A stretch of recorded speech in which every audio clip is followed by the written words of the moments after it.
everybody, and welcome to the newest episode of Technically Trek. I am your host, Dave Prime, and over there, typing away, is my Ditzy Yulewitch, Captain Katie.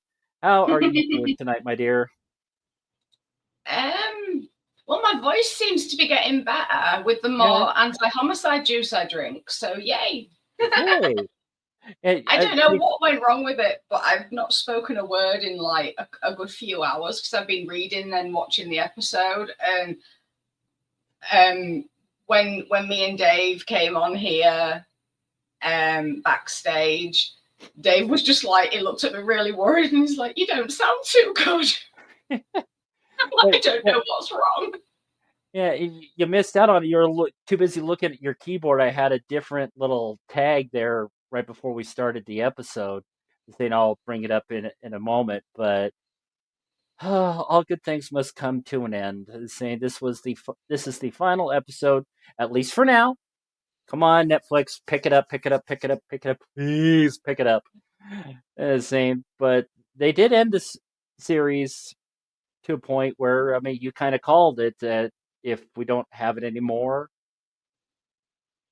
it ended nicely. I think it ended quite well. And I mean, this episode, I was just saying to Dave, this excuse me, this episode, it holds one of my favorite Trek sentences in it now. All hands brace for weird.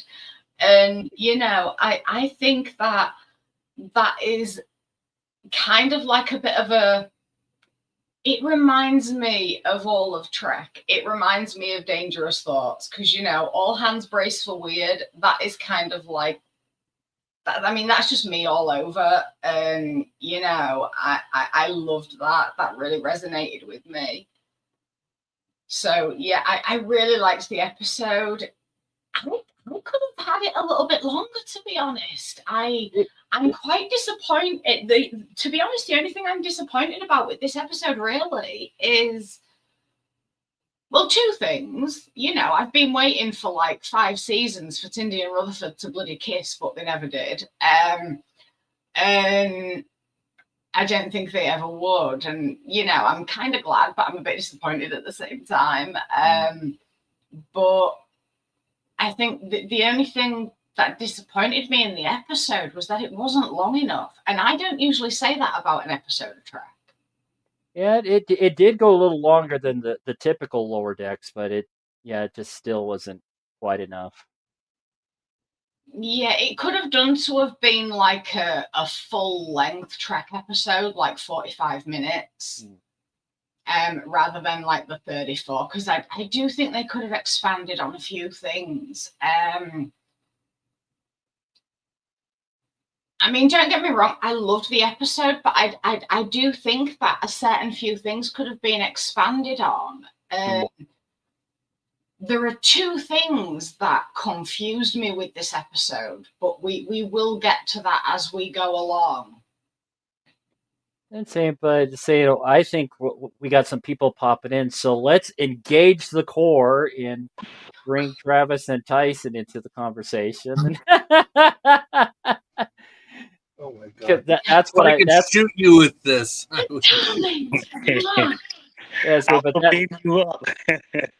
But that's what I had instead of hailing frequencies on standby. I put engage the core.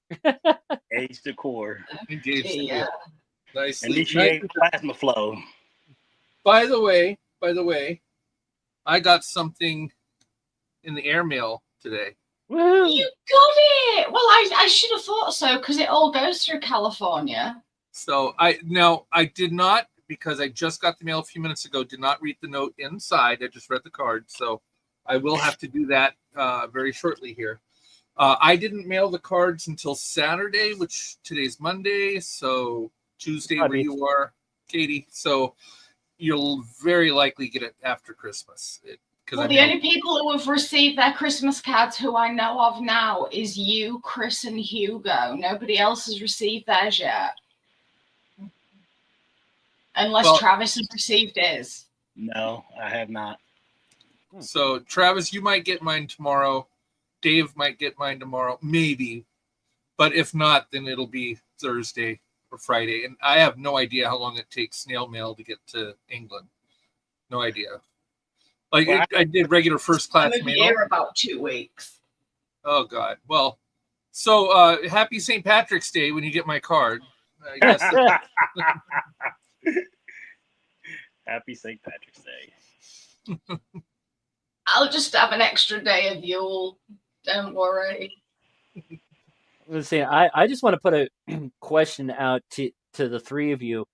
What was that thing that Relga had for a pet? It was like some sort of like Klingon Chihuahua is the best way I can describe it. I just assumed it was a tag pup. Yeah, Klingons, no, they're trying to pass it off as a card.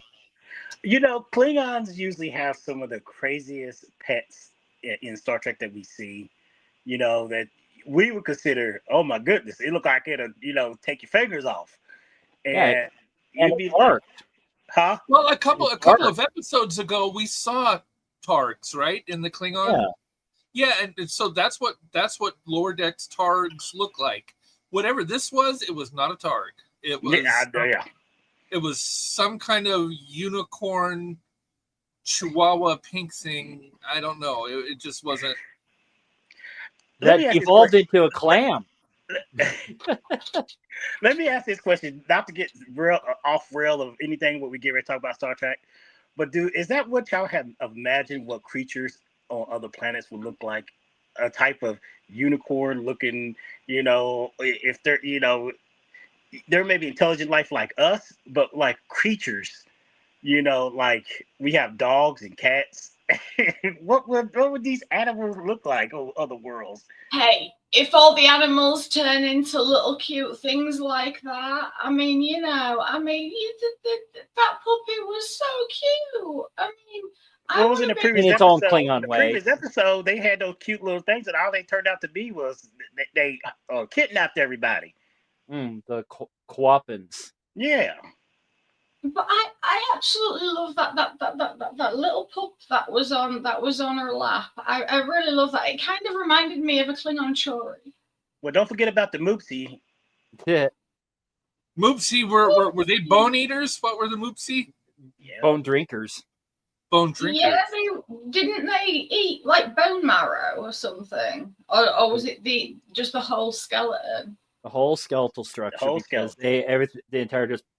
they just collapse. Can I have a Moopsie for my enemies, please? Oh. I want it next Christmas. Oh, my birthday. My birthday's coming up in 4 months. God, my birthday is coming up in 11 months, 3 weeks, 2 days. Your birthday was just the last week, Tyson. Right. Yeah. So it's coming up in 11 months, 3 weeks. Yeah, mine's coming up in under 48 hours. That's why we're doing this show tonight instead of Wednesday. So yes, let's talk lower decks. Last episode. Yeah, just 367 more days. I'll be 50. Oy.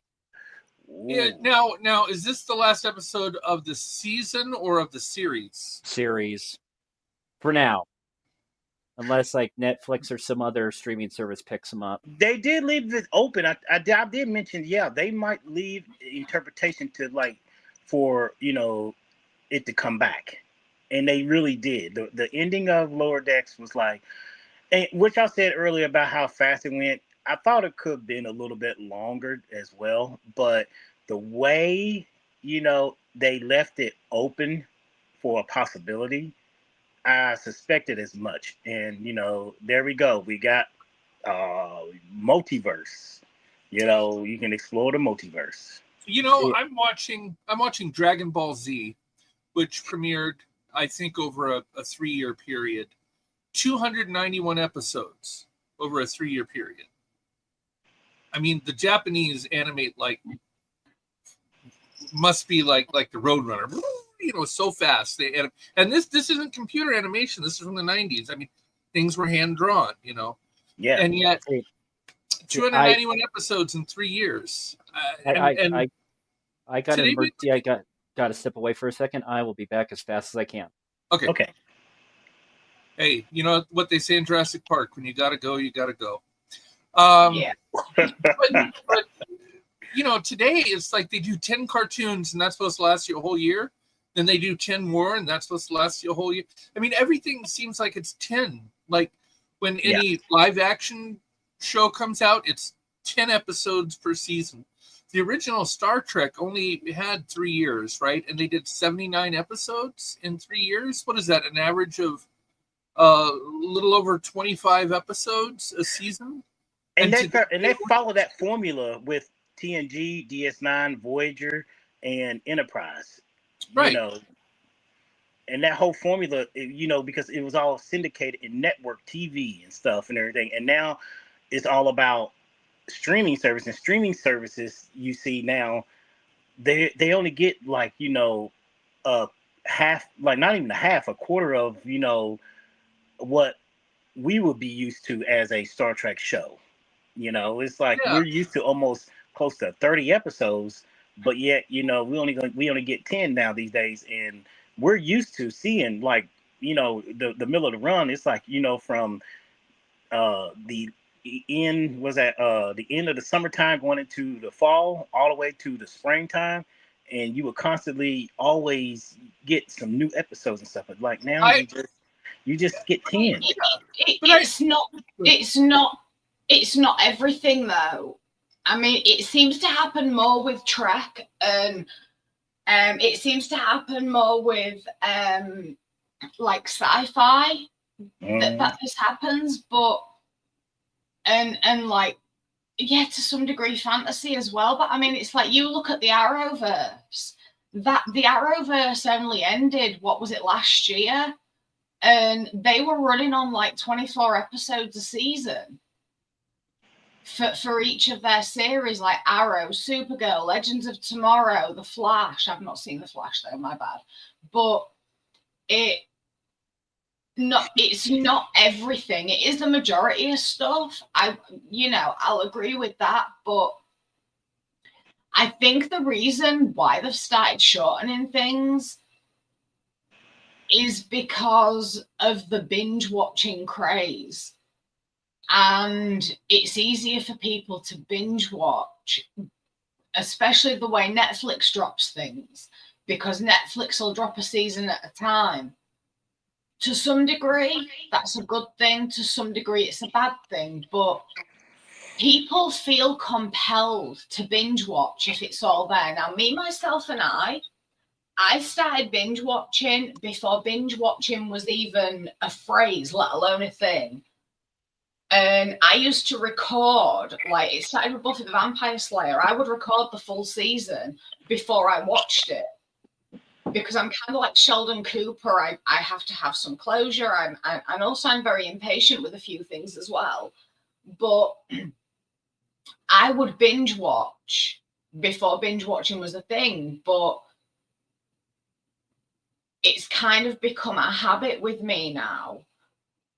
But it's the only way I can do things. Whereas other people, even people my own age, so like my generation, not the next generation, you know, like, excuse the pun. But I'm hard of hearing, so I read lips, Travis. And the first thing when you turned and asked was why. And I'm not gonna spill everything else, but as a lip reader, that's one of the things I'm hard of hearing. I wasn't looking, because I can lip read a lot of the time as well. It's part of being. Next time I'm gonna. Part of being deaf. I don't know what you asked why about, but okay. But anyway, I'm sorry. Go ahead, Katie. I just wanted. But no, today's society is being conditioned into binge watching.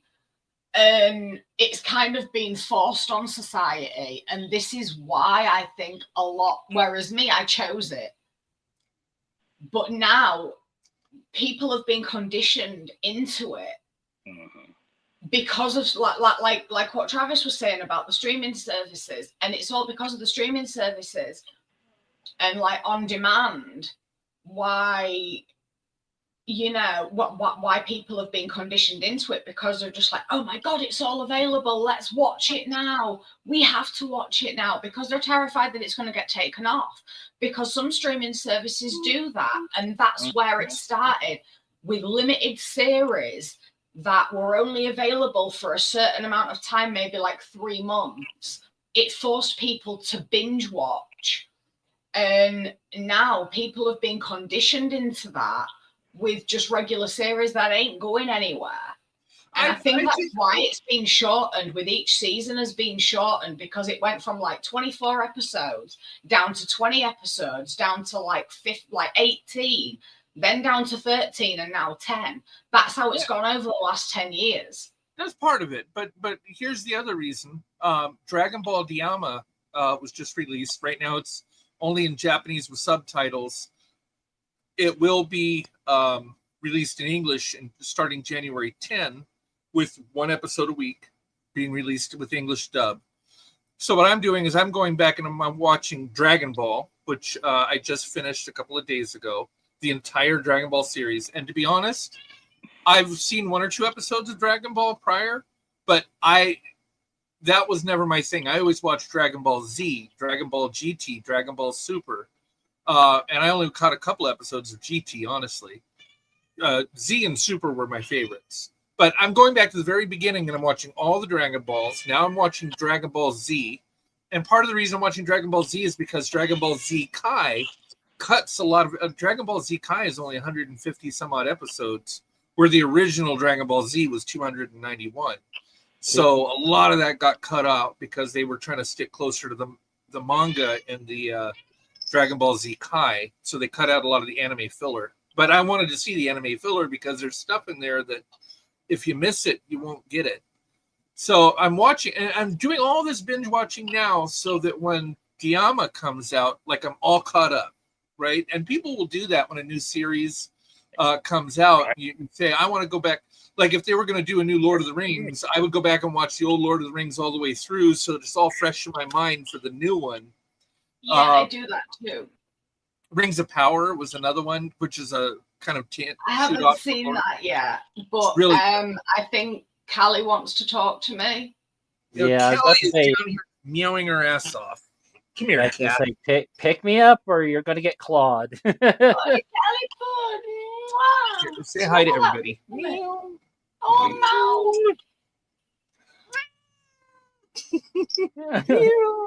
But did you pick up the Dragon Ball reference in this episode, Tyson? Which one? When Ollie was on the hull of the Cerritos and threw that big old lightning bolt at the Klingons.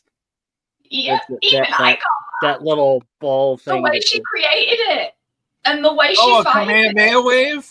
Yeah. I have to go back and no, I didn't. I'm a huge Dragon Ball fan. I don't know how I missed that. I'm not a Dragon Ball fan. I got that. And I've not seen Dragon Ball or Dragon Ball Z for about 15 years. I did see on the Amazing World of Gumball, which is a cartoon. I don't know if you get it in the UK. But there's one where he goes Super Saiyan for a second. Let's get him, and he turns Super Saiyan, and he goes, "Oh, I was just posturing." Like it was hilarious. A lot of things have Dragon Ball is so popular that you'll find references to it in a lot of other things. It's one of my favorites. So what do y'all think about when it came to the whole thing when they told him the Enterprise is en route, but you guys the whole thing literally came down to the Cerritos about containing this expansion or just this thing that was going to destroy the universe and stuff. And this whole thing was just so it just left me in like, wow. It moved really fast, but for a plot, but it was just like, come on now. It was like I said earlier, I think it could have been, extended just a little bit longer. It seemed like they were trying to rush through this episode, So I'm kind of like on the fence at it right now.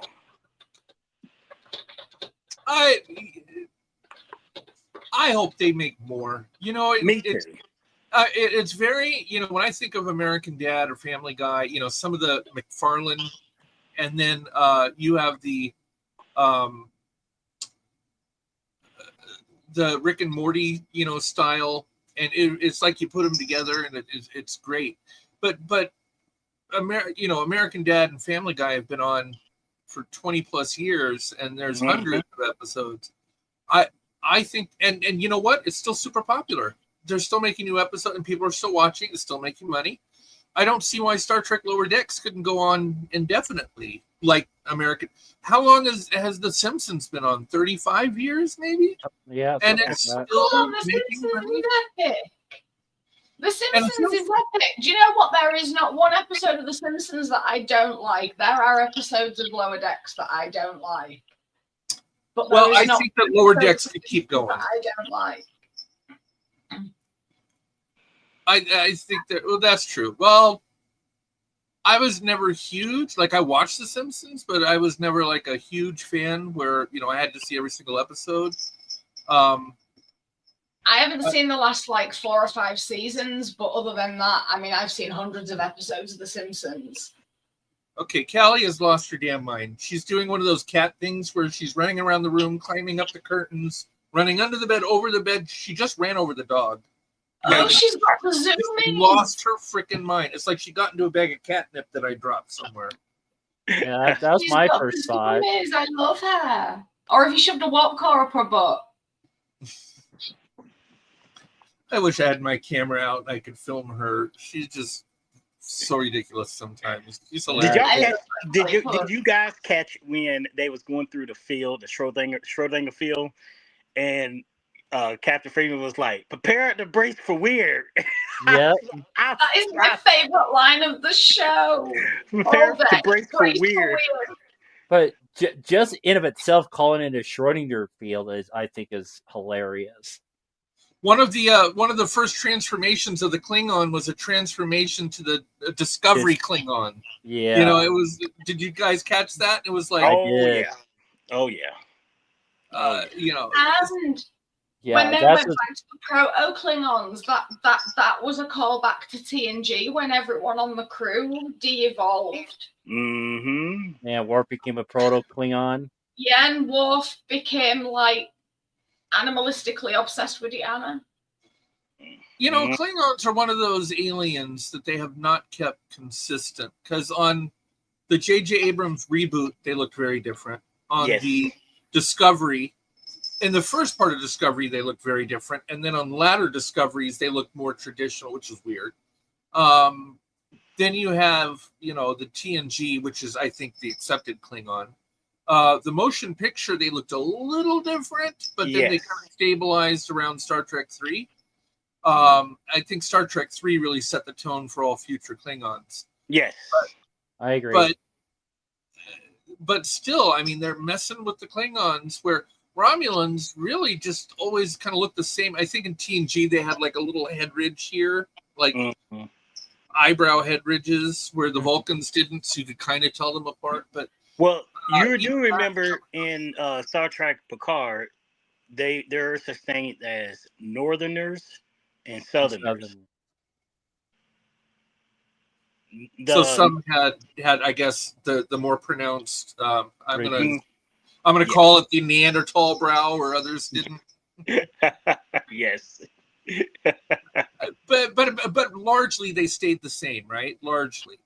But the Klingons they've never figured out what they want a Klingon to look like. It's like they keep changing what a Klingon looks like. And that always bothered me too. It's like, look, come on now. Like you said, Star Trek 3, it kind of stabilized. And then by the time we got into, we all knew what a Klingon looked like from the Kirk's time. But then when they started to come into the movies, they did rechange it. People were like, okay, how are they Klingons? It wasn't only until we saw when in DS9, when they went back in time to Deep Space K7 and Worf. Trials and Tribulations. Exactly. He mentioned, we don't talk about it. We do not discuss that with outsiders. And in the Enterprise, they kind of explain that. And then they finally gave us a logical, rational reason why the Klingons look like they did in Kirk's time. And it was like, okay, they came full circle with that. And it made continuity sense. You know, they stay with that continuity, but you know, I mean, I like you said, But I don't then know. Abrams and which came later, not on the Trek timeline, but in our timeline, it came later. In Discovery, like it's like they kept trying to reinvent the Klingon look, and they should have stopped with Star Trek 3. I mean, that was the perfect Klingon look. That's Right. Yep. Don't know why they needed to keep changing how Klingons look. And then when we get to Discovery, boom, they look like Star Trek 3 Klingons. Whatever. I don't remember what the Klingons looked like in Star Trek 3 because I've blocked all of TOS out, you know, apart from how crap it was. But I've only ever known two that I don't know what that version of the Klingons is like, because I know the story of the Klingons about how they went from all the like bumpiness on the forehead to, you know, like zero wrinkles. You know, I understand that it was the eugenics thing, but my favorite look of Klingons is how Worf is. That's You the know, Star Trek that- 3. That's what started that look of a Klingon. And they yeah, were a and that's little how more. it should be. They were a little different in Star Trek: The Motion Picture. Like their head ridges went all the way back, and their teeth were a little different, and they had little poofs coming in. Like the Star Trek 1 motion picture looked close, but not quite like Star Trek 3. Star Trek 3 kind of finalized that Klingon look. Christopher Lloyd and the guy from Night Court, which I couldn't believe that was actually him. John Larroquette, yeah. John Larroquette. I could not believe that was like I knew Christopher Lloyd, right? Doc Brown was the main Klingon in Star Trek 3. So if you watch Back to the Future, you know who Doc Brown is? Dr. Emmett Brown. Katie? Yes, he looks very good as a Klingon, and he made a very good Klingon. I remember him. I didn't block him out because he was glorious as a Klingon. And we have somebody here who met Christopher Lloyd and talked with him about, you know, playing, you know, the Crew. Klingon commander crew. Yeah, I didn't talk to him. I didn't talk to him about that, but I did talk to him just like I really gave him props for the job that he played as Krug in Star Trek 3. And then he countered saying, you know, they created a whole new language for the Klingons from that movie. And I'm just like, I know. Only nerds would know that. Well, they actually created it prior to they created it prior to Star Trek: The Motion Picture, because you remember when actually they got Mark Leonard to play the main Klingon. So he's played a few things that he's famous for being Spock's father. Mark Leonard played Spock's father in all the Star Trek, except in Star Trek 1. He did it so well. He did, but in Star Trek 1, he was the main Klingon, and when they targeted, he goes "bah," which means fire. So there was continuity in the language by the motion picture. Now they may have made a whole lot more, like filled out the language by Star Trek 3, but they were still using the correct words in Star Trek: The Motion Picture. Okay. I really love the guy who created the Klingon language, Mark Ocran. I got on with him like a house on fire. You know, he is a lovely person. He's so freaking chatty as well once he gets going. But you know, I love the Klingon language, and I always have. I've never really been one for like quite guttural languages. That's one reason why I cannot stand German. It's like an assault to my ears, like Miley Cyrus or like Taylor Swift, you know, that kind of assault on my senses. But I love the Klingon language, and I always have. And I have a lot of respect for Mark for being the creator of it, because he created something for a fictional world that people now go out and get qualifications to learn it.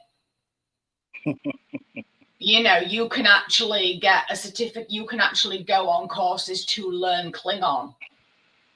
And you get a certificate saying that you have passed and that you are proficient in Klingon, and it's just like this language is for a fictional world, and it has become an actual recognized language now in a lot of the world. Speaking of which, my mom spoke German. She never taught it to me, but she spoke it. In one of the, I think I sent you guys a couple of songs from her album. One of those is O Tannenbaum, which is Christmas tree in German, and they sing the whole damn song in German. And I'm like, okay, but I know more Spanish than I know German. But when you live in Southern California, Mexican Spanish is something you tend to learn. Where I guess if you're out Katie's way, you might learn Spanish. Travis I might be closer to like Puerto Rican Spanish. I don't, I mean, even though I don't like German, one of my favorite bands is Rammstein. So, and I can stand that they sing in German, but I mean, I love Your Mother's music. You can hear it's like I don't know if you saw it on the Discord, but you can hear the beauty of Your Mother's soul in her singing. Well, thank you. Like listening to her music, I feel so calm and warm, and I can feel how much love she gave to this world. And you were a very, very lucky son, Tyson. I appreciate that, and I do, love my mother with all my heart. But it's not so lucky when you're here and surrounded by it all the time, and there's band rehearsals, and it gets a bit much. I've been to the studio and listened to them, and it was kind of a lot. They would go. They had on 7th Street. They had I wouldn't call it a studio. It wasn't a recording studio. It was like an art studio where they would go to rehearse, and they would go, a couple hours, a couple of times a week to rehearse, and they wrote some songs. They, would practice songs that they were going to later record or perform. And at the studio downtown, I went with them several times, and I would sit there and listen to it, and it's different when you're surrounded by it all the time. I imagine it is, but looking back now, you have such strong memories of it. So it may have been a lot then, but now that a lotness is priceless. Yeah. Oh, they're great memories. Right. I do love it. I now need to do a Dave thing where I step away for a few minutes, but I will be back. I will be back. But yeah, going back to the start of the episode is actually kind of a Doctor Who moment, I'd want to say, because Mariner was just saying that beer looks good. I hate it. Do what? Yeah, I wish you'd have shaved. I did though.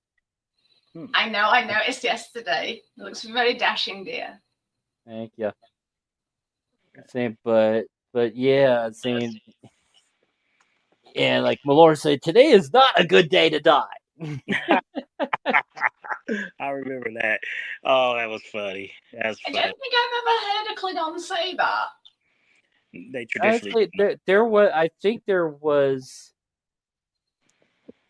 one. I can't think of the episode, but I'm pretty sure that Worf has said it at least once. I don't ever remember saying it. I don't ever remember him saying it, but that rings a bell in my mind as well. I can hear him saying it. And then, I like how we got to when it set up, it was on the Cerritos when they was in the, bar. I guess you can call it a bar or a lounge. They was in there. They, we saw them prior to the episode before, and then we saw, basically Boiler freaking out, and then Mariner running right behind him. And then, they cut to, the credits and stuff and everything else. And then all of a sudden after that, they was briefing, Freeman and the others about, what's going on. And quickly did she just basically say, yeah, I believe you. You know, I mean, it was like, you know, I mean, you don't have to convince me of when you bring something to me, I'm gonna believe you straight off hand. Yeah. That was pretty interesting of her. That shows a different take on, you Yeah. know. So I love though how they kind of ended the last episode and kind of backpedaled a little bit to see Boimler initially getting that message, and Mm-hmm. they're just like la da da. It's like Jackson, Tana are getting kind of down and dirty, and That was crazy. And did you see was it Ransom? He just got up, he had to look on his face like, ugh, like I gotta go. He did not like that. I'll have to check that out again. He was in the background, you know, with Shax and Tana, and they was, you know, talking about all kinds of stuff. And he just looked. He got up. He had a look. He had a disgusted look on his face, like, yeah, I don't want to hear this anymore. Oh, that was a really good. That was a really, you know, a good line. But like, I like it when they contacted and they was talking to Starfleet, which was pretty interesting and stuff. And like I said earlier, you know, they was trying to, like, you know, we need available. Our ship is not capable of, you know, the Enterprise is on its way to. I'm like, do what? Which Enterprise? Yeah. You know, sure enough, it was the Enterprise E. Wasn't it? The Enterprise E? Yeah, the E did show up eventually, so it was there at the end of the episode. I had to do a double take, just like, oh my god, they showed up! Wow. That was surprising. And with the way the star dates line up with Lower Decks and Prodigy, it kind of makes it more and more to think that what happened. Well, you might want to plug your ears, Katie, since you have not seen the end of season 1 yet. I don't care about spoilers for Prodigy because I don't like it. Because when the construct took over all the starships and the Enterprise was shooting up people and people were shooting up the Enterprise, that could be what wasn't Worf's fault, because he had no control over that. Because we don't know, because I mean the star dates for this season is 59XXX, whereas season 1 of Prodigy was like 61, so that's like a 2-year difference right there. And yet we still haven't found out what Worf did to the E. You know, that could have been it, because I mean the Enterprise E could have just been too far damaged from being shooten up by other starships. I've seen a interview with Terry Metellus, who was the showrunner for season 3. Mm-hmm. He mentioned that, you know, they're gonna kind of keep that, you know, ambiguous, you know, and stuff and everything. They're not gonna really. It's fans can have all kinds of theories, but they're not gonna make something continuity when it comes to that. What happened to the E and stuff. Mm-hmm. You know, and he just said we're just gonna kind of keep that, you know, left up to speculation to the fans and stuff. I was like, oh, but I guess, you know, you could say I don't know if the ship is still intact or if it got destroyed, because here we got in season 3 of Picard, we got this big, beautiful looking Enterprise, was an F, mm-hmm. And it was like it's retiring. I'm like, are you kidding me? Shouldn't this be the new grandioso opening for this ship and everything? No, that was my biggest nitpick of Star Trek Picard season 3. You know, I was just like, no. But the Enterprise becomes more like the movie Enterprises, like the Star Trek 3 Enterprise. It does. I mean, it really does look like. What do they call it? A Neo Constitution class or something like that? Yeah, Constitution 3.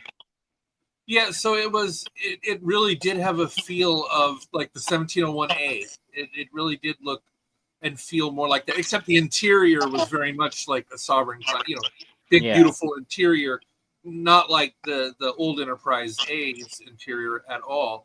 But the exterior, like the warp nacelles, the discs, the Aztec lettering, like it all kind of felt more, you know, 1701A-ish.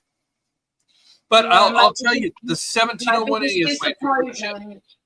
No, my biggest disappointment from Picard season 3, my only disappointment from Picard season 3 was what they did to the Enterprise. The fact that they turned the Titan into the Enterprise. I'm sorry, but that ship is not, in my own opinion, and I may be a traitor to Trek here, but I really don't give a crap. That is probably the biggest insult to the name Enterprise I have ever seen. Yep. I mean, come on, different generations. Freaking Lego.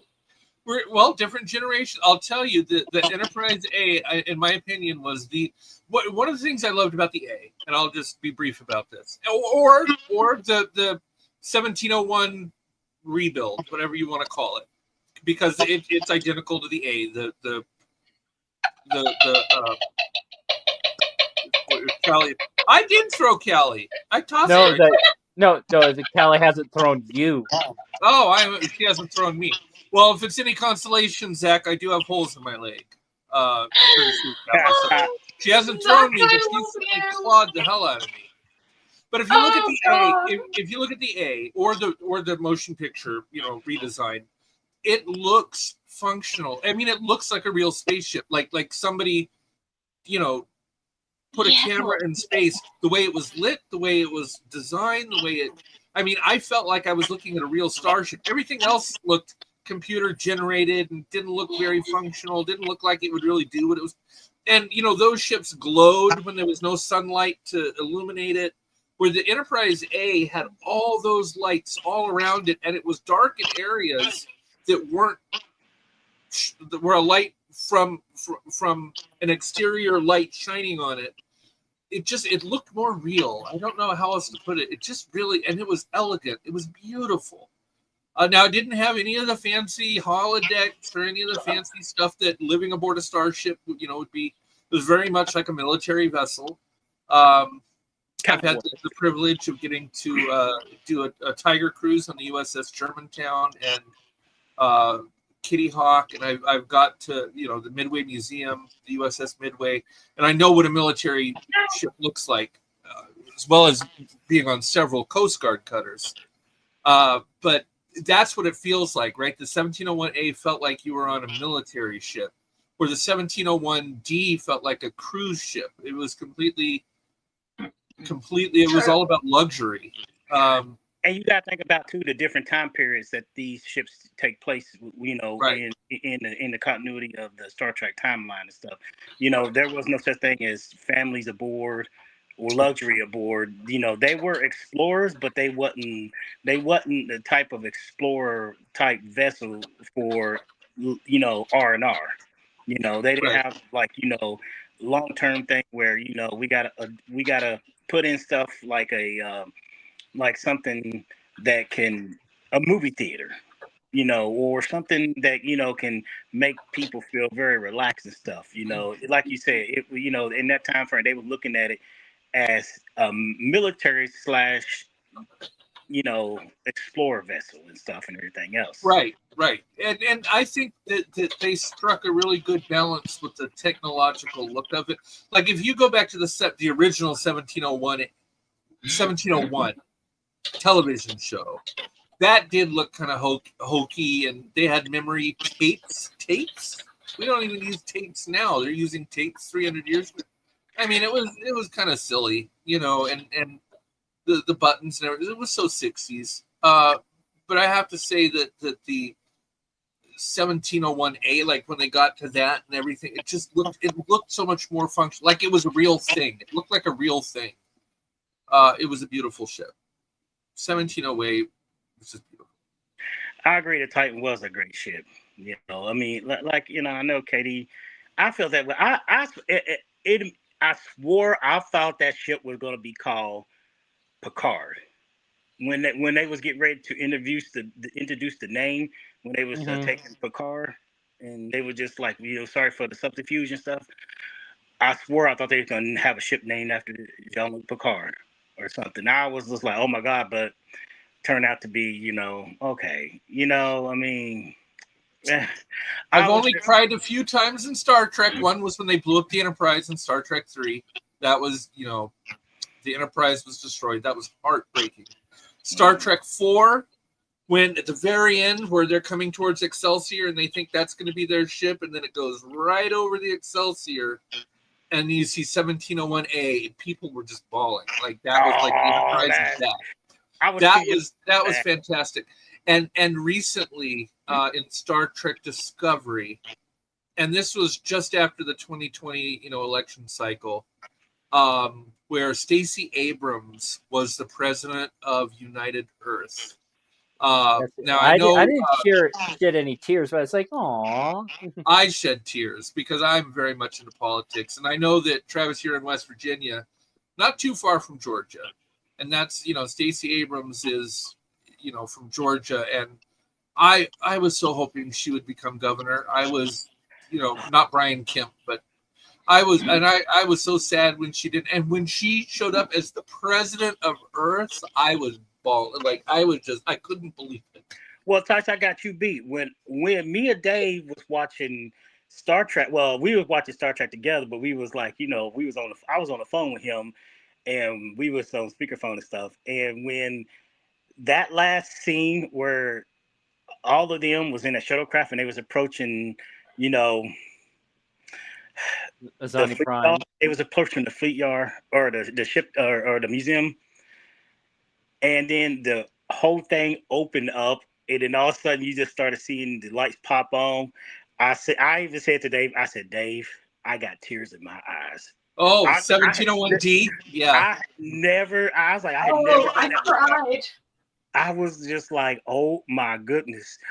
They really bought that ship. It was just so unexpected. And I know how you feel, Tyson, about like having tears in your eye, because that right there was so unexpected. And then right as I was talking to Dave, as soon as it went to ends credit, I tweeted out, and then like I said before, and I say it again, Terry Matalis, the showrunner, liked my tweet because I said, OMG,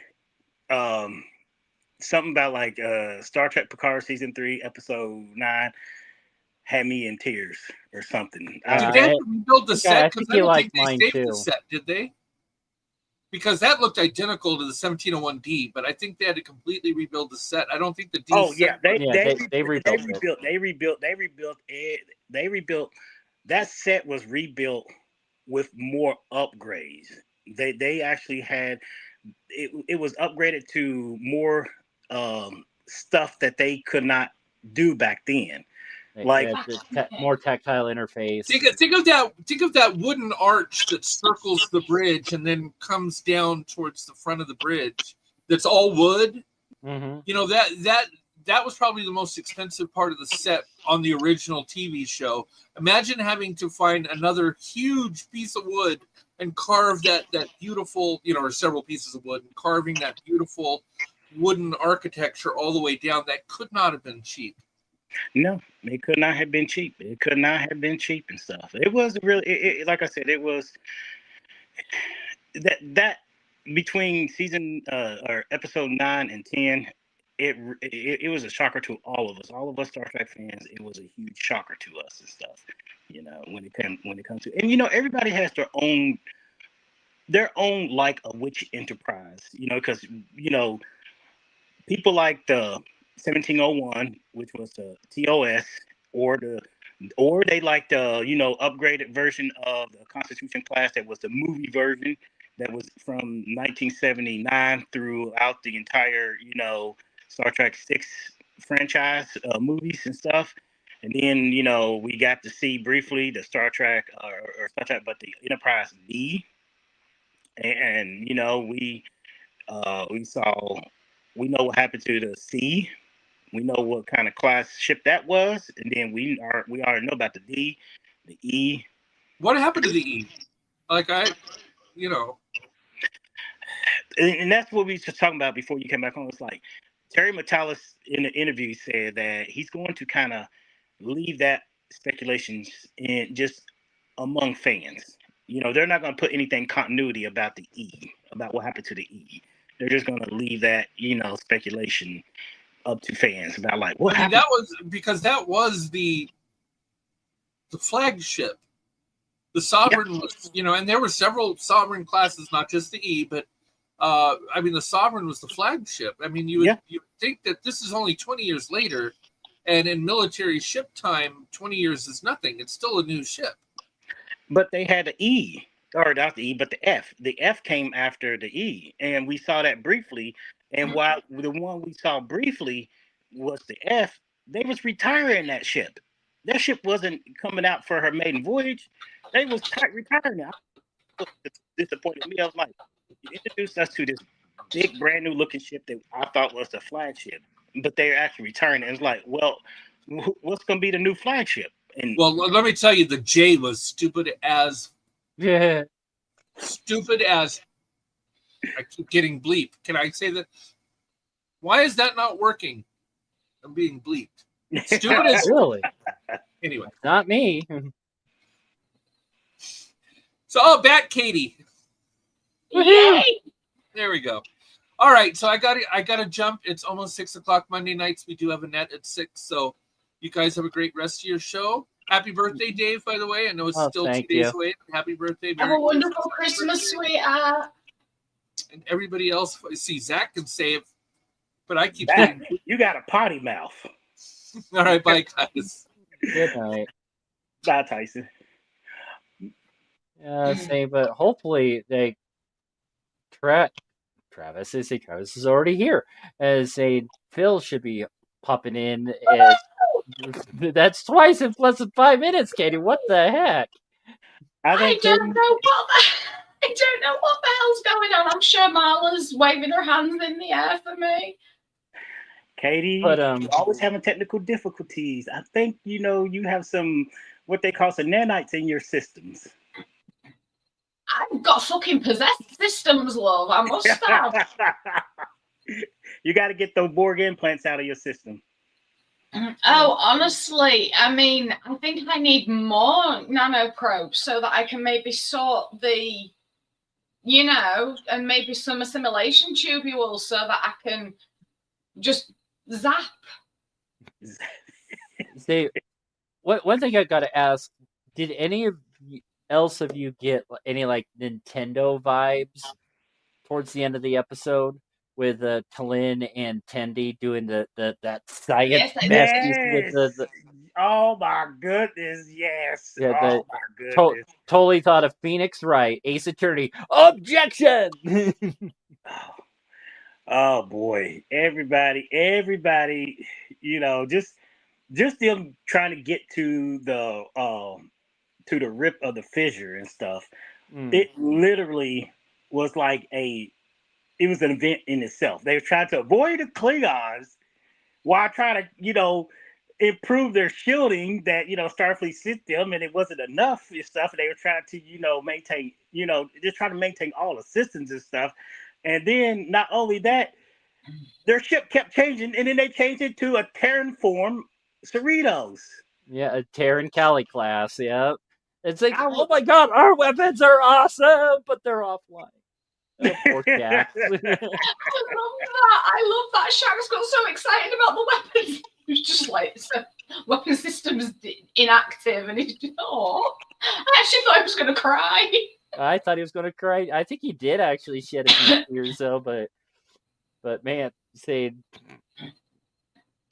to Anna, just like, did we just say the effing universe? That was funny. The first thing that she does is she just wraps around Shax and starts making out right there on the bridge. Yeah, she's a horny little dog and all and everything else. And I like how the episode. It was so funny that everybody was blaming Mariner for hiding. What was his name? Malor. And it actually turned out to be, Ransom. And, he had a really good point. He was like, yeah, something about that transmission was very fishy. I was like, who couldn't tell, because it started glitching, and it's like, yeah, there was something very fishy about that, transmission that she got from her husband and stuff. It's like, no. I seen right through that, and stuff. But it was so interesting to know that they couldn't stop it. What Mariner realized, we should just build a dam. Mm-hmm. Well, And was it? No, it was Malord that suggested the he build the dam. suggested it, but then she applied it. She was like, you know what? I think I know what he's talking about in a sense. That's one of the things that confused me. All of a sudden, she obviously by him saying about building a dam. Obviously, something triggered with her, but all of a sudden she knew exactly what to do, but it wasn't explained what she did. No. And nobody questioned it. Now, me, myself, and I question that because that to me seemed more like Engineer Mariner from the alternate universe that we met last week, rather than Mariner from Prime Universe. Yeah. And that kind of confused me a little bit. I mean, the fact that something triggered in her and she just jumped to and did it without even questioning that, without even explaining herself, that wasn't even in question because that's Mariner. But what she did and how quickly she did it, and then there was no explanation about what she did, how she did it, how she knew how to do it. That for me was just, it seemed more Engineer Mariner that we saw last week rather than the Mariner that we all know and love. And that confused the shit out of me. Kay said a bad word and didn't get bleeped. I think Tyson was just playing with us I on know. that. But Mala, I popped it up a few minutes ago that Mala was asking about Relga's dog and saying that mini baby Targ, or was it something else? And we kind of touched base on it right at the top of the show, and just like, yeah, it's got to be some sort of, yeah, it's too furry and too canine like to be an actual Targ because a Targ is kind of like but it also a looks like pig. something I would want. Yeah, but say Crusher Convo podcast, another great podcast that it's always worth listening to whenever I get a chance. But one of her guests this week called it a pomarg. A hamarg. A pomarg, like Pomeranian, say POM comma ARG, a pomarg. That's funny. Okay. Because I mean I don't know what it is I want from. So I live with like one of those and a moopsie. I would very much love. And like maybe a unicorn, a rainbow unicorn, no less. And possibly a tank and a cannon, and then a dragon, a little tiny one that sits on my shoulder. Yeah, we never did see Billups's dragon from earlier in the season, unfortunately. No, I was really disappointed with that. I wanted to see the dragon. I love dragons. Did y'all notice how each time when the Cerritos was going through the Schrodinger field, each time the ship was changing into different variations, and then all of a sudden it started transferring to ships that we recognize?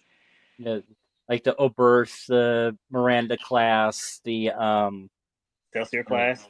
Galaxy, yeah, definitely Galaxy class. Sovereign class. There was a Sovereign. Yeah. Now we're a Sovereign class. And Freeman just like, I guess we can be okay with that. But let's talk about this. When they was able to stabilize and get everything, they fixed it. When Captain Freeman was doing her log entry, and she said that the Tetryon density was too high to, build a nearby starbase. They literally poured in really Starbase 80. They tractor beam. They used tractor beams to tow Starbase 80 because it was so old and antiquated. Because they could not build. I'm just thinking. Now you start thinking about this. If Starbase 80 is old and antiquated, would there be any other Starbase? Like Starbase 80, and like say there's a Starbase 75 or Starbase 64, some whatever and stuff. You would you think any Starbase with lower numbers be also antiquated? Because you would think too that the bigger the number of the star bases, they would be more, you know, superior to the predecessor with the numbers. I Yeah, would well, have thought not, because the Starbase 80 wasn't it stated in at least one episode that Starbase 80 is the oldest surviving station? Mm.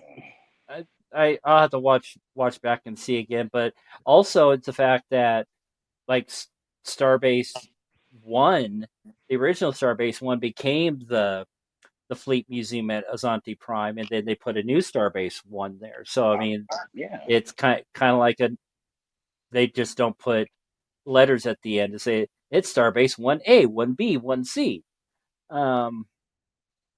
I was wondering the same. Yeah, he got rid of his ocular implant. Yeah, Yeah. finally ditched it. Yeah, Yeah. but Because like Marla said, why didn't he just ditch it in the first place? I think he just finally came to a realization that he doesn't need it. It's just too, especially the problems he started having with it as the season progressed, with trying to connect it to the door system at the beginning of the season, and it just the problems he was having. He was getting like physically frustrated with Yes. the problems that the implant was having. It kind of ties into my sobriety a little bit. Say there are some days I just get really frustrated and want to have that drink just to, No, but you gotta tell yourself no. exactly, which I do. But yeah, say it gets Rutherford finally just like, you know what, this is too much trouble than it's worth. I'm just going to completely ditch it and get rid of it. It is, but the memory capacity, I'm sorry, I really loved it for the memory capacity. I mean, my memory is awful. This is why I always watch the show, like watch the episode right before the show, because my memory is just so bad. I'd give anything to have that added memory capacity so that I could just call upon something when I need it, because my memory is so bad. I forget the names of things. Yeah, the food warmer upper, the Yeah, the food warmer upper, the brick that sings to me, the clothes oven, what else? The AI laundry cleanser. I've called my glasses goggles before because I forgot the word of glasses. well, they're not far off from goggles. I mean, there are some people that wear glasses that are goggles. My best friend Oh, Chris I've got a Codris new is one old. though. I've got a new one that I said yesterday. Luckily, it was only to myself that I said it. But I forgot the name for a candle. Really? Yeah, so I called it the melty fire thing. Oh my god. Oh, Katie. Oh boy. I completely forgot the name of it, and I'm just like, oh my god. Wow. Man, oh man. This is how bad my memory is. I forget the names of things, and I'd give anything for that cybernetic implant, for just the memory capacity alone, just to like flip through it and like delete what I don't need, like really useless information that I'm never going to need to know. Like the blue box jellyfish is the most deadliest thing in the ocean. I don't need to know that. And yet I remember that over the name of a freaking candle, and it's just why. Not to get too off our subject, but scientists have speculated that everything that we hear or see in life is stored in our brains, but the way we access it, that right there becomes a challenge to us. Some people have a greater, photographic memory, or they're able to retain a lot of things that are superfluous, and you'd be like, like you guys, y'all don't make fun of me, but y'all tickle me. Y'all like to, poke fun at me because I know the rules of acquisition. and stuff and everything, or just things like that, And I just think it's just funny stuff, but it's just one of those things where a lot of people may have like, uh, ability to remember certain things, and some people know it, but they can't remember to access that part of their brain to, how Dr. Bashir once said when he was telling Chief O'Brien when his genetic background, enhancement background was getting exposed. He said he was still learning to tell a cat from a dog. He would call a cat a dog a cat. Yeah. So, yeah. but no, I know that everything that I've ever learned is somewhere in here, right down to all the languages I've forgotten. This is how bad it is. I am qualified level 2 in British Sign Language, and I can barely remember anything. Oh. And, considering I'm partially deaf, and, over the years, I have used it, but I've forgotten it. I used to be fluent in French, Spanish, Farsi, Arabic. Oh, you're multilingual. Okay. And Japanese as well. I used to be very multilingual. I actually used to speak pretty decent Klingon, believe it or not. But now everything has just gone. And I even have a qualification for another language, and it I can barely remember any of it. Oh wow. And this is how badly my fibro brain fog and like my insomnia and everything, that's how badly it affects me. And this is why I forget the names for simple things. It's a very serious thing. Yeah, absolutely. I actually used to be able to write in Arabic as well. I used to be able to read the Quran. I used to be able to read the Quran in Arabic.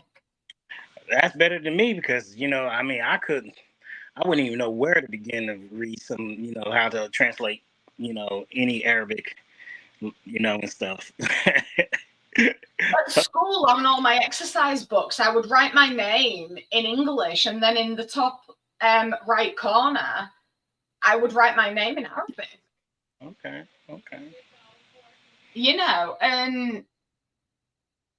And when it came to games of football, it gave me an advantage because, I was the only English person on my team when I was playing football at school. Believe it or not, I actually played football, or soccer, as you strangely call it. It started in Britain, though. They actually started in Britain. We'll get into that later. The actually started there in Britain. But it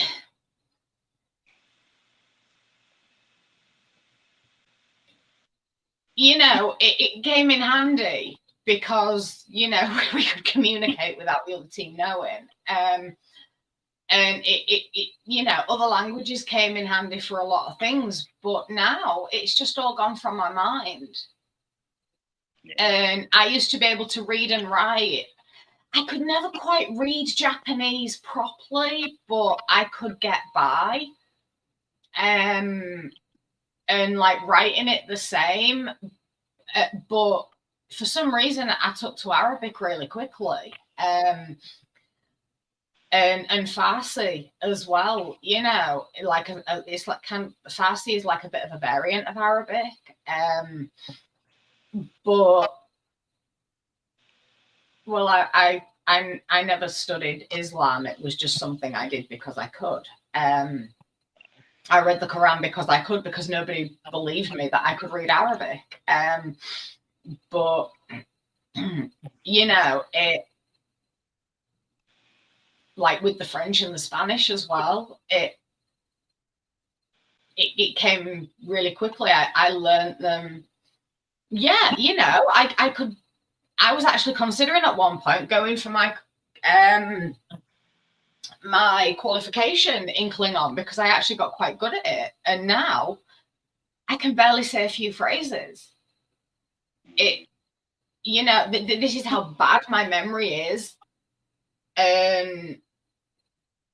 one of my favorite book series I read for last month for the first time in a year, and I'd forgotten half of it, which was good for reading purposes. You know, I've always said, like, my favorite book series I'd love to forget so I could read again. But, you know, I've read that series probably about, and this is not an exaggeration, probably about 50, 60 times in the last, like, 15 years. And I practically know it. Well, I used to know it practically word for word. And I'd forgotten half of it. And it is quite concerning how bad my memory has got. So yeah, I'd you know, if Rutherford don't want his bloody cybernetic implant, he can send it back in time to me. You know, it's not the first time they've gone back in time. They just need to go a little bit further than Pike's ship. So, you know, so that's a cybernetic implant I want for my birthday. Screw the animals for now. You know, they can be for Christmas. I'll have the cybernetic implant for my birthday. What do y'all think? What do y'all take on how they ended with Freeman leaving the Cerritos, Ransom getting the promotion to the captain of Cerritos, and he literally basically said, "I'm gonna need a new, you know, first officer," and then he basically is going to put two Lieutenant Junior Gray to be his first officers. Provisionally. Like, they haven't even moved up the ranks of, you know, full lieutenant commander, you know, before they hit that, you know, 3 pip. And I'm sitting there like, wow, he must have some really big trust in him to have them jump from, you know, Lieutenant Junior Gray to all the way to a, you know, commander, you know. And we know, I don't know if they still do it, but, like, you know, you have to pass, you know, the bridge officer exam to become a, you know, a full commander. Yeah. You know, and I don't think these two understand, you know, what to do when it comes to, you know, the bridge officer exam. This is where I disagree, Travis, because, you know, it's been quite evident for a while that a lot of them in the lower decks are a lot more capable than their rank. But are they willing to sacrifice? Are they willing to, you know, sacrifice one of the somebody to order them to their death to save the ship or save, you know, a starbase or something that means something? What's that saying go? The needs of the many outweigh the need of the few or the one. Or the one. Yeah. You know, so you know, because they haven't had that experience. But if you think everything that, especially Mariner and Boimler, like especially everything those two have been through, are they really? You know, are you saying that they will order somebody to their death? Not right now, no. However, considering what they've been through, and they were told in this episode that those two are two of the best officers, you know, and it is true. But, you know, I mean, like, Mariner's, you know, how can I put this? Hey, Phil. Mariner's subordination and her past, hi, darling, you know, that's held her back a lot. You know, I mean, she would probably be at command level by now if she hadn't have been so insubordinate and, you know, reckless and defiant. And Boimler, he's got it all there, but he needs more of a backbone. He needs more confidence, and he's gained more confidence over the years because of the people around him and the support he's had, especially Beckett. But, you know, I think that they both could be very good command material, and I don't know if it's that I'm seeing something in them already that other people don't. But I think that if it came down to it, especially, no, don't get me wrong, it would kill them inside. It would. But if they really had to save the Cerritos, or even the, like part of their crew, especially their friends, I think that both of them would be able to make that sacrifice, even though it would completely and utterly tear them apart, and they would probably never forgive themselves. But that's the burden of being in command. You have to share that burden of knowing that you have to put the lives of the people under your command first before any other things, because you still have to, it'll crush someone and stuff, but in a military fashion, military style type, level like that. Oh my God, Zach. In a military style like that, you have to set aside, your emotions, and you have to do what's best for, the people that you are that you're overseeing and stuff and everything. And I know you was right. You were right about it will crush them and stuff, but you have to live with that. That's something that most people in that level of command structure have to understand that there's possibility that somebody that you send on a mission is going to die, and it's not gonna be your fault, but yet you're still gonna blame yourself for that and everything else. Oh yeah, but that's where they are now. But I think that they are very good command material, and they just need to shed that. Excuse me. They just need to shed that emotional attachment in a way. But it is going to take. I think it's going to take more time for them to shed that emotional attachment than it will for them to achieve anything else. Welcome, Phil. Hi. Thank you. Came at a good time, Phil, because I was waiting for you to pop in. So this is something I shared on the Strange New podcast back on Thursday, because they have what's called the mailbag. So they'll do a round robin that each of the hosts will read something that someone sent in. And I tried to ask them if I could actually play that snippet so you could see their reaction to what I had to say, but I never got a response. But I'm just gonna read it. Just like if Mike McMahon succeeded where Rick Berman failed with his Valentine to Star Trek fans with the Enterprise finale.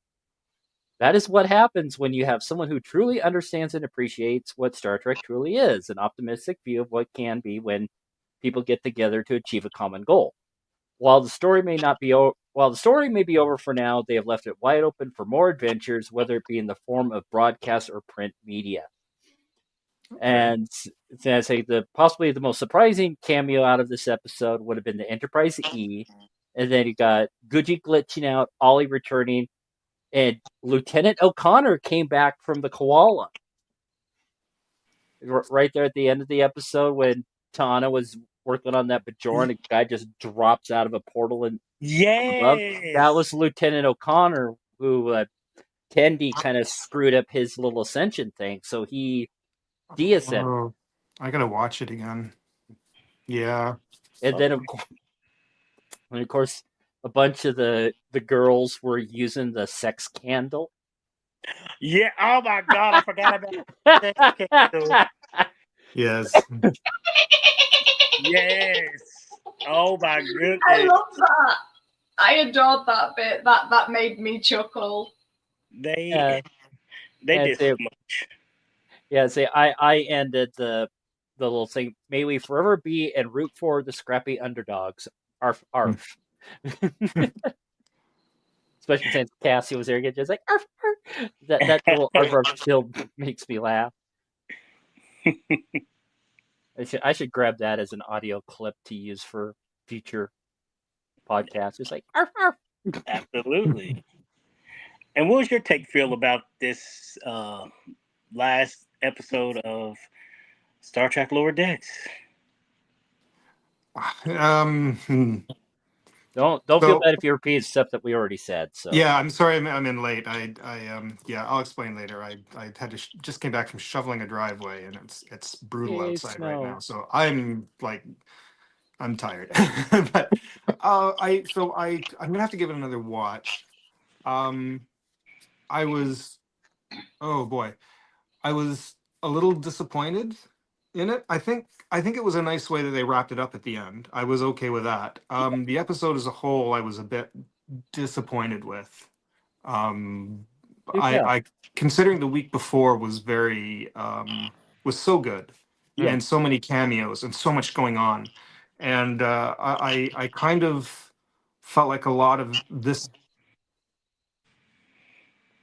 the big action stuff, action, and then it just kind of round up, and I got the feeling the ending was like, okay, we know now the series is come to a close. It has to finish, so we'll give it this ending that was kind of fit on to the end, and which is fine. They wrapped up things really well, and they left it that they could do Yep. more episodes, another series, spin-off series. They could Yep. do more. As a final episode, it was a little, I don't know. I Katie wanted Davis to. I thought earlier. there was going to be more from more cameos and something connecting to what happened last week and something there that I just wanted, and I That's just what felt. I thought too. Dave and Katie mentioned earlier that they felt that it wasn't long enough. It didn't seem like if there's going to be the series finale, Yeah, it wasn't long enough in a sense to make things seem like enjoyable to go out with. Not saying it wasn't enjoyable, but it just didn't seem the way a Star Trek, it just didn't seem Star Trek in a sense. But through the you episode or have to things that happened remember. that I thought was going to have a payoff later. They mentioned the Enterprise, and I thought, oh, the Enterprise is going to show up. With which captain is it going? Who's going to show up at the end? On the Exactly. Enterprise is come. There's no Enterprise. The whole thing when No, going no, no, through no. the The thing Enterprise and was the there. flash and the lights and the glitz, and then the Cerrito splits in half. What's going to happen? Nothing. It came back together, and that turned into nothing. I thought that was pointless. The Enterprise did show up. Yeah, the Enterprise was there at the end of the episode. Oh, well, okay, all right, but they didn't really do anything with it, though. Well, they just did an exterior shot of the panning over the Enterprise E, and then the Cerritos was like right behind the Enterprise. All right, okay, all right. Okay. I have to watch it again. I only got to see it the once, and I'll have to wait another week before I can Yeah, see it again. I mean, you have to really look. You can definitely see Yeah. 1701E on the Oh, whole one of the sovereign ships. Probably was, and I just don't remember it now. But I guess I thought it was going to show up at the end and help the Cerritos. There was going to be a big, I don't know. And I just thought. Trek culture, Sean Ferrick, he does such a good Yeah. job at pointing out little things that you will Oh miss. yeah. Oh, I love it. I love watching Trek culture, because him Yeah. and his people, they do things. You'd be like, oh my God, I didn't catch that. And he puts together such a really good way of each episode of like the continuity that you didn't even tie into. Is like, oh my goodness, I didn't really think about that. Oh my goodness, he is right about that. Yeah. And when he did his ups and downs, he's called ups and downs of season 10, Lower Decks and stuff. He is wearing one of their uniforms and stuff. It's actually pretty Oh cool. wow. Okay. But he really does a good job. If you want a little bit in depth of like breaking it down that you probably have missed, everybody should check Sean Ferrick. Right. Okay. For sure. See, I sent that in Discord if I'm not mistaken. Then I don't know if anybody got that, but I think I sent a link in the Discord. Well, see, I know I put the Ready Room link from YouTube in the Discord. Okay. I need to reopen my Discord app and learn how to use it again. I was really disappointed that there wasn't actual involvement by the Enterprise. But I understand why they didn't do it. I do. Mainly, I think because the fans expected it. But I think that's why they didn't do it. But it would have been nice to even see a communication on the screen from the Enterprise.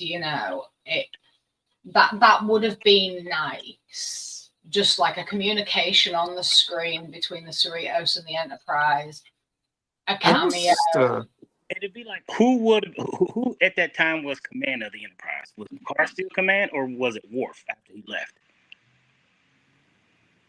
I don't know, because I don't do star dates or anything like that, so I don't really know where everything is.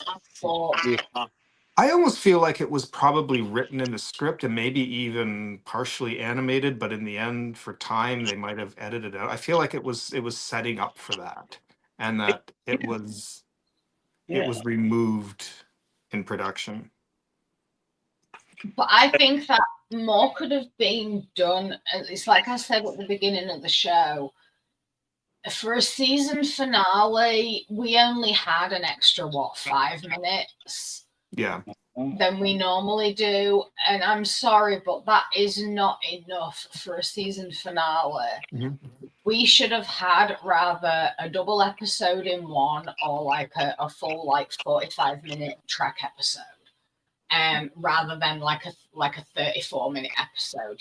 Because even in those extra 10 minutes, those added 10 minutes, so much more could have been done. I mean, especially if it was like a double episode in one. But I don't know. I understand that it was cancelled, and they wanted to do so much more with it. But especially because it's like the series finale, it really should have been redone properly, even if the fans had to wait an extra week or two for it.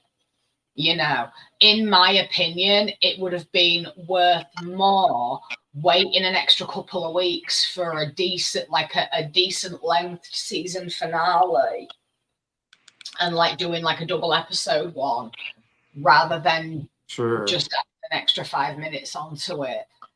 So it was a good episode. It really was. I mean, like I said at the beginning of the episode, one of my favorite Trek lines is now in this episode, and that is "All hands brace for weird." Yeah, yes. That was good. To be honest, if I was to tell my best friend Louise that line was in the episode, that is how she would introduce me to everyone. She'd just be like, "All hands brace for weird," because that is just like me all over. There's always a warning sign that comes with me. But, that was absolutely brilliant. But there wasn't enough Lower Decks, one-liners in this, for my opinion. In all the other episodes, there's several classic Lower Decks one-liners. Whereas in this, the all hands brace for weird, that is a Cerritos thing, Absolutely. But there wasn't any more. There was the odd little thing, but it was barely there that you could grasp onto it, and just little things like that, more classic Cerritos one-liners, and it could have been so much more. I would have rather waited an extra 2-3 weeks even for a longer, more expanded season finale than this. Did anyone else feel it's not so much the stakes weren't high enough, but I never got a full sense. I mean, I understand this is animated; it's meant to be lighthearted. It's a comedy, and so I get that. I guess I felt like,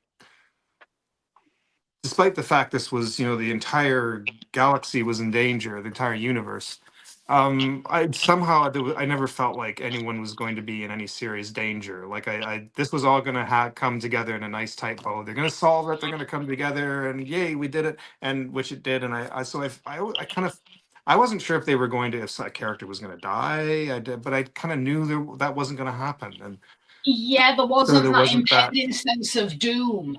Mhm. No, it wasn't. No. There Yeah. wasn't. I mean, going by the way last week's episode ended, where Boimler was just like, "We're all gonna die." Or that, You know, yeah, and then yeah. they showed that in this episode. They started with it, yeah, and so Yeah, and it was like, oh my god, this is going to be so good, like impending doom, Mhm. you know, and it did fall a little bit flat on the impending doom side of it. Yeah. Sorry, I was just researching the Countdown comics. I recently obtained these through a fellow fan who passed away earlier this year, and his will said that he wanted his Star Trek collection to go to various people that wanted them, sort of thing. So I got the Countdown trilogy, and I also got some the new like Star Trek comic series when Cisco made his return. So those accidentally got sent to somebody else, but they're going to read them and then send them to me. So That's sweet. I own 3 comic books.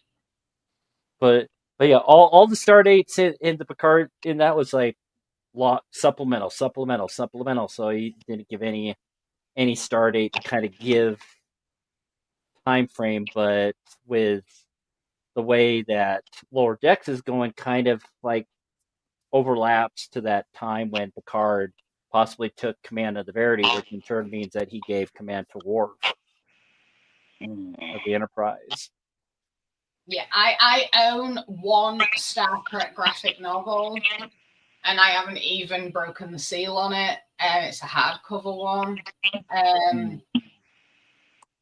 And then I own 3 other comic books. One is a Wonder Girl Teen Titans one, I think, and there's a Superman one, and then Nicole Min's Bad Dream. They're the only comic books I own. I never owned any comic books, but I got technical manuals. I got the encyclopedia that came out back in the 90s. I got that one. I got the hardcover and the soft cover. Also, too, back in when there was TV guys, I collected TV guys of Star Trek when they had something on the thing of Star Trek.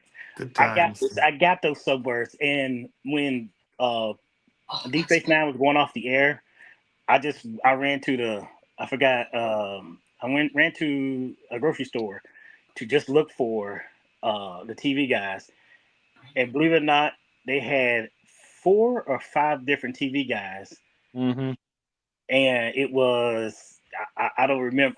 I don't remember, but I just grabbed them all. I didn't care how much they were, but I just ended up grabbing them all and stuff and everything. And I remember I got TV guys because they put them out limited edition of William Shatner as Kirk, Picard, Ben Sisko, Janeway. This was before Enterprise and stuff and everything. So I got those and stuff. I collected little souvenirs that that is not around and stuff, but I have them somewhere where I haven't touched them in almost 3 or 2 decades and stuff. And I'm like, oh my god! And they used to have, like I said, they used to have these technical journals that they used to put out and everything. I used to collect these technical books, and I couldn't get my hands. You could order them too, but I try to get every single one of them. I couldn't get them all, but I got quite a bit of these technical like magazines that used to come out, and I was just in love because I was a tech freak and everything else and stuff, and I loved all that. And then, like you said, Dave, about the what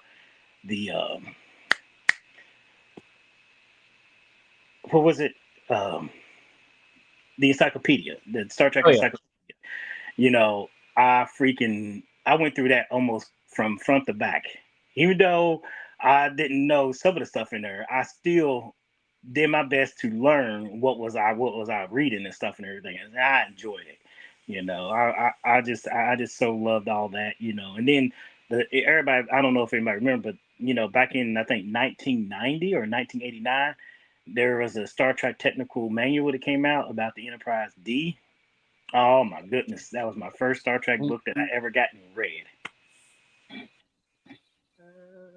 See, I but don't even I actually got what the one graphic better. novel that I've got. I won it in a mystery box. Well, it came in a mystery box. I don't know what it is. I don't know if it's got something to do with Picard and Crusher. But I like I say, I haven't broken the seal on it. I haven't opened it purely for the fact that I am not interested in it. I have there was a thing, right? I think it was I got it. It was I can't lay my hand on it because it's somewhere. But when at the end of Star Trek, All Good Things, that summer, they put out Micro Machine Star Trek. They had Micro Machine Star Trek of that. There was limited edition. They had these limited edition little Micro Machine things. And I bought this big box of Micro Machine Star Trek ships. I never opened it. It is unopened. It's in its original package somewhere. Oh. And I cannot lay my hand on it. It had the Enterprise with the 3 nacelles.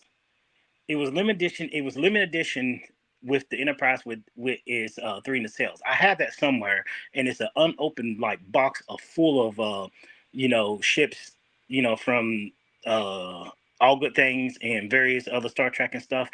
And some of these things, of course, Micro Machine they don't make those no more. But like I have that, and I was like, I just cannot believe I even have that, and it's not open. I was a teen, but I realized I'm not gonna play with this, so I'm not gonna open it. I just told myself I'm not gonna. I was like maybe was that 13, 14, and I was like I'm just gonna keep it in its original box because I like to have it, but it's not gonna really benefit me to like act like I'm like a 9-year-old, 10-year-old running around like that and stuff. But I can only imagine what a collector will want for something like that. Yeah, see, this box is not in the best condition, but Dave, I have that. Oh, I have that. Wow. I have that too. I have that. Yes. Yes, I have that. Yeah. Eventually, I want to get some little light models of certain starships, just like really tiny ones, like the size of like one of those like little scale electric cars or something. Do you know? Maybe Dave can tell me. One of the best, because I've thought about that too.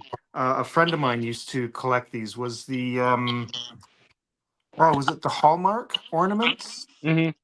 Those are amazing little things. Oh, They yeah. make sounds, and they're that big. All the ships. I got the Romulan D-Deridex. I got the Enterprise D. I have Voyager. I have the Defiant. I think I have the EMH.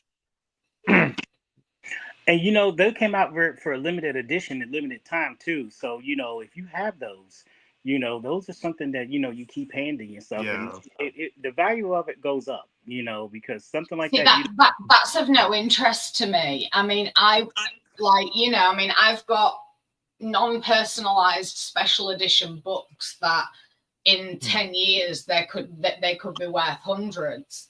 They ain't going nowhere because they are mine. I'm the same with all my autographs. But so money is, value of things is of no consequence to me. It's not even in question. But I do want to, even the mass-produced ones, I really don't give a crap. But I eventually want to get some little tiny models of. I want to get one of Voyager, the D, the E if possible. And the NX-01. Deep Space Nine. You can probably no. No. Okay. And I think, to be honest, I would love a Klingon bird of prey. Because I love the birds of prey. I would definitely like one of those. But I would love a little model of the Delta Flyer. Yeah. They're the only ones that I would actually like to have, and possibly the Phoenix, because I adore that, but none of the others. I wouldn't want any of the other Enterprises. I wouldn't want DS9. I wouldn't want the Defiant. I would just want those few, and I'd take them out of the boxes because I couldn't give a crap about value. That's not why I'd be getting them, but I would take them out of the little boxes and I would put them on my bookcases behind my desk. I'm trying to think So who like produces all something. of my nerd could be in one place. What else produces that? Like I know Hallmark has made a whole series of those. Hot Wheels, I think, also put out the You ship. can get them from places like Amazon. I don't know about the Delta Flyer though. I haven't searched for that, but a little model of the Delta Flyer I would love because that is like my favorite shuttlecraft. I mean, it's like a mini ship in itself, but the only other things that I would want is I would want a Voyager com badge, which I know Dave already has. But I would definitely want a com badge, but I would want to like really freak people out and get a Bluetooth one so that it came, because I saw one and it was Bluetooth, but it actually connected with an earpiece, so that if you tapped it, it answered your cell phone. And yes, That's what this one does, even though it's dead right now. But yeah, you can connect it with it's like a 3-way Bluetooth connection, and it connects with your earbuds and your phones, so and your cell phone. So like when your cell phone rings, you tap your com badge and it actually answers, and then the call comes through the earpiece. I would absolutely love that because that would really freak people out. Yeah, I haven't seen the earpiece one, but yeah, this one, it's just got the little speaker receiver on the side there. Yeah. But yeah, but now this one, I don't know if. Oh, there it is, my baby. Over 40 pounds. You. British. We can't hear you, Phil. Oh. Sorry. When you said pounds, I was like, that looks pretty small to be 40 pounds. No, but that's Hallmark. So they do make really nicely detailed. Also got this book a couple of cool Christmases ago. It's like a modernized technical manual. Okay. Yeah, because I mean it's got a lot of the features that's in the original tech manual, like because it's got previous enterprises in here, cross section. I mean, I probably should get some technical manuals for it's got the ships that I want to get the models of, but I don't do technical manuals because I'm too stupid to understand them. Hey, give yourself credit. But honestly, I am. I'm thick as shit. When it comes to stuff like that, although I probably understand more about Star Trek technology than I do about our technology, in all honesty. I could probably work a holodeck. I could probably explain to somebody how the transporter system works. I could probably explain to somebody how warp drive works, but I cannot for the life of me figure out what is going on with my freaking webcam. It is one of those things. And, I mean, as much as I think that the majority of technology is overrated and it's too bigged up, I have to whisper sweet nothings to it because unfortunately I rely on it. So I have a very big love-hate relationship with technology. But also, I understand that. Technology has become too relied upon.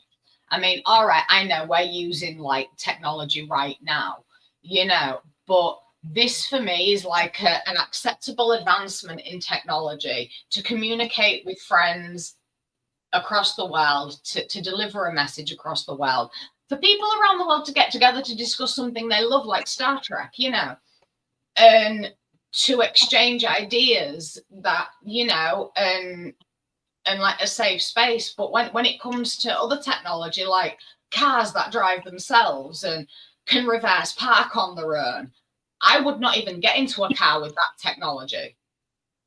I have actually found out mid-drive on a motorway or freeway or highway, whatever you want to call it, I have actually got somebody to stop the car and let me out because it has the self-park technology. It was a very expensive car and it was a very nice car, but I still don't like it. I don't trust them. I don't trust technology that much. And I would refuse to put my hands in technology. Yes, Zach, exactly what I've just said. Technology is overrated. But in some ways, we're trying, like, tech people are trying to advance society too quickly. And I mean, I've had some horror stories about these self-park and self-drive cars. You know, the technology has been hacked. They actually did a recent episode of NCIS that did exactly that. Well, there you go. I'm sure there's an episode of Criminal Minds like it as well. But, you know, I've heard stories of technology on cars, like the reverse parking, like you get a screen on your car. Teslas are really big for this, and you can see what's behind you on this screen while you reverse parking. And you know, this type of technology, it can be hacked. You know, you don't have an antivirus on your car, you know, and this technology can be hacked into, and it can be used to kill people. And I've heard horror stories about it, but yet this kind of advancement is still going ahead with not enough protection. And you know, if things keep advancing the way they are, the technology is going to be too advanced for the average person, shall we say, to understand, and it can make them more vulnerable to those like nerdy computer people who have extremely grey morals, who want to get their rocks off by hacking somebody's car technology and crashing it into a pole or driving it off a cliff. Well, you got to think about this too. Technology itself that we humans create is neither good nor evil. It is the intent of the user, the wielder of that technology. So you got to think, you know, it could be beneficial. You can have technology that's beneficial to the benefit of our species, or then you got somebody who could turn around and look at it using it in a nefarious way. You know, that's just the thing about it. You know, you just gotta you just gotta think that, you know, there are more people who can utilize the technology at our availability versus, you know, those have nefarious intent. Oh my goodness, Zach. But no, I agree that the advancement of technology can benefit us, but when certain advanced technology is being put into the hands of the public too soon, and there are these people like I've given a really good example, the self-drive cars, you know, these people that like to get their rocks off watching people die, they can, you know, who are like really good hackers, or they have the potential to be, that they can use that technology against those people that it's meant to benefit. And, you know, even pacemakers, they're getting so advanced now, they can be hacked.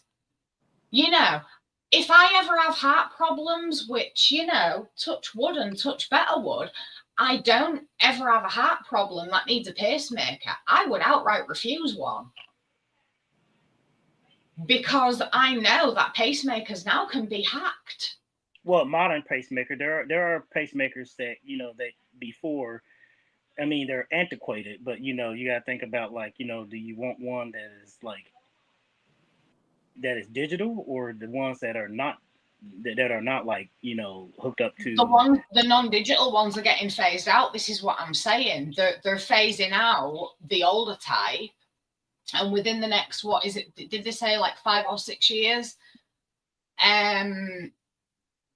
They're all going to be the new digital models. And you got to think about this too. People who are hackers, I learned this.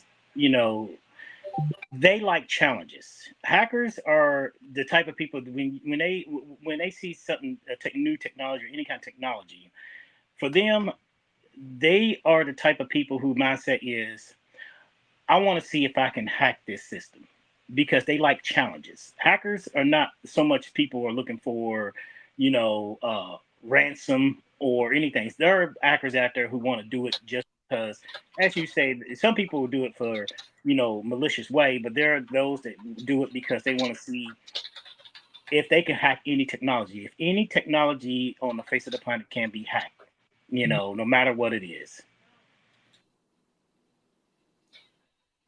I mean, this is why, like on our PCs and on our cell phones, we have antivirus protection, anti-hack protection, or at least I freaking have, like anti-track, VPN. I've got that protection. But with something like a pacemaker or a car, there's no antivirus protection or anti-hack protection for that. No, there are people out there, and that's the thing. The technology there is to help people, but then there are those, like I said, people that look at it in a way that people do it because they can get a thrill out of it. They get shits and giggles.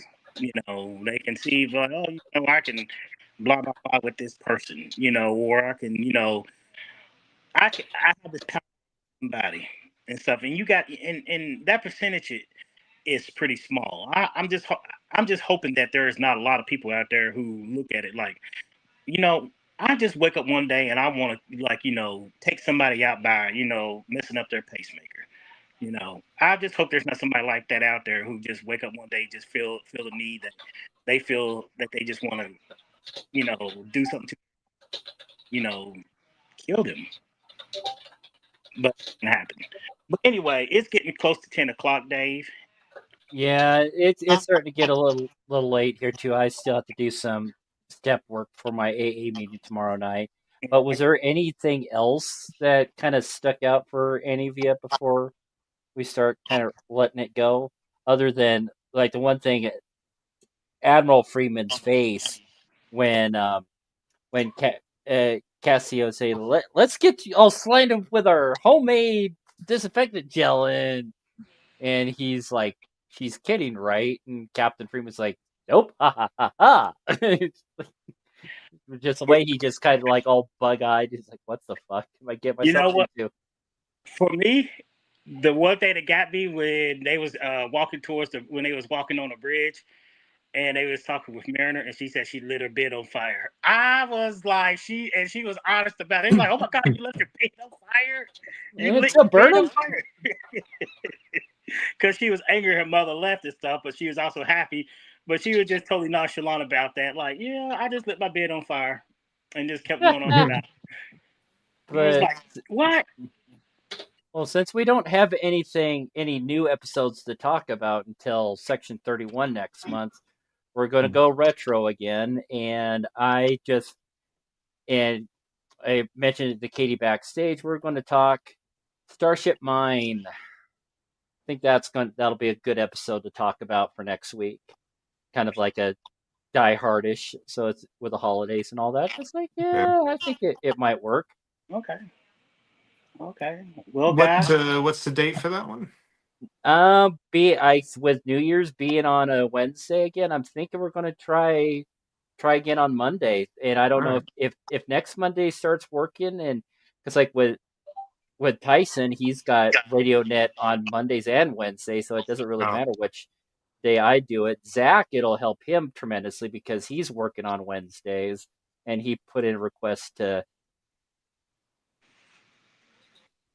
what? Yeah, I haven't seen him on the last couple of weeks. Or was he on last week? No, but no, I was just looking at Katie's little comment. Say, which bestie are you talking about, Katie? Oh. Well, Or Tyson or Satan? just said computer viruses are spawned by Satan himself, and I said, hey, don't talk about my bestie like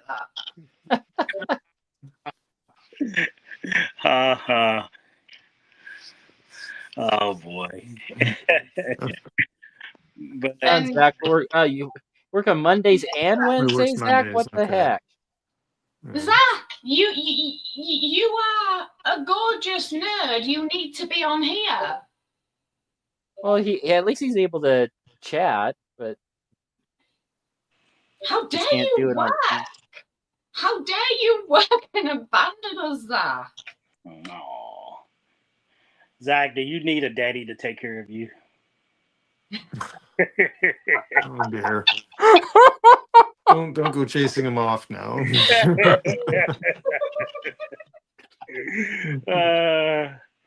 I mean, I shouldn't say that loud because Tyson would be like, "Oh my goodness, you cheating on me." Oh, Jesus Christ. It's a good job Tyson is not here. Your husband would be very disappointed in you. I know. I Or probably. joining one of the other. Oh yeah, somebody get a spank. There's no knowing with that guy at the minute. I tell him if he won't, I'm overdue for a spanking. oh my.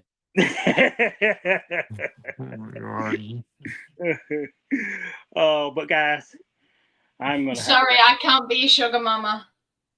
I have no money to be a sugar mama. I'm the wrong gender. Oh, it's been fun, guys. I think everybody likes Yeah. free money. Mhm. Yeah, same. But hey, $20 is $20. yeah, that it is. $20 make you holler. So yeah, so And next for goodness Monday. sake, Travis. I love plus, you, Travis. There are 2 more really do. weeks. I love Zach as well. He is absolutely lovely. He's one of my favorite nerds in this world. I'm a attack helicopter. Oh, well, if you're the attack helicopter, then I must be a Chinook.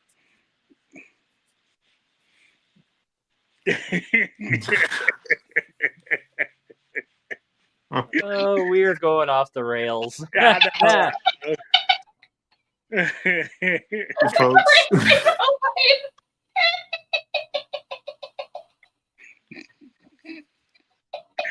Oh. You're gonna be okay, Katie. I hope I didn't break her. I think you did. Oh boy. Well, Dave, you're gonna call this show. Yeah. Well, till like next Monday, 5:00. We'll see you next week. Starship Line.